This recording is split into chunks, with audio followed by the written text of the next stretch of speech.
बुलेटिनच्या सुरुवातीलाच बातमी फरार आरोपी कृष्ण आंधळे संदर्भातली। फरार कृष्ण आंधळे नाशिकमध्ये दिसल्याचा दावा कालपासून करण्यात येतोय आणि त्याच पार्श्वभूमीवर पोलिसांकडून रात्रभर नाशिकमध्ये सर्च ऑपरेशन सुरू आहे। पोलिसांच्या 3 पथकांकडून रात्रभर सर्च ऑपरेशन सुरू करण्यात आलेलं आहे। 7 ते 8 ठिकाणच्या सीसीटीव्हीची पोलिसांकडून तपासणी करण्यात आली आहे। मात्र सीसीटीव्हीत दिसणारा कृष्ण आंधळेच आहे का यावर शिक्कामोर्तब झालेलं नाहीये।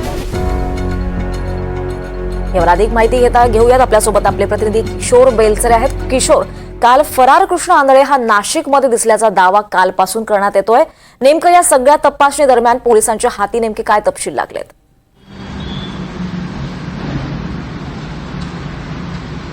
दीपाली, काल सकाळी 9:30ची घटना आहे। 9:30 वाजता नाशिकच्या गीतेश बनकर ह्या व्यक्तीला हा कृष्ण आंधळे असल्याचा दावा झाला होता आणि त्यांनी तातडीने पोलिसांना, नाशिकच्या पोलिसांना खबर दिली होती।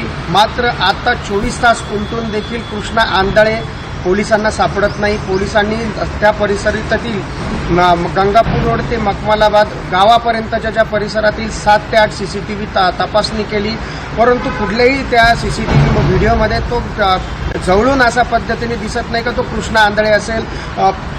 परंतु पोलीस अद्यापही तपास करीत आहेत। परिसरातील जो ग्रेप एम्बेसी जो हॉटेल आहे नाशिकच्या, त्या ठिकाणात देखील एक स्मार्ट सिटीचा सीसीटीव्ही होता। त्यामध्ये तो थोडासा मागे पाहताना दिसतोय, परंतु पोलिसांचा अद्याप ठोस असा दावा होत नाही की तो कृष्ण आंधळे आहे। परंतु नाशिकच्या साधारण 3 पथक पोलिसांचे यामध्ये तैनात करण्यात आलेले आहे।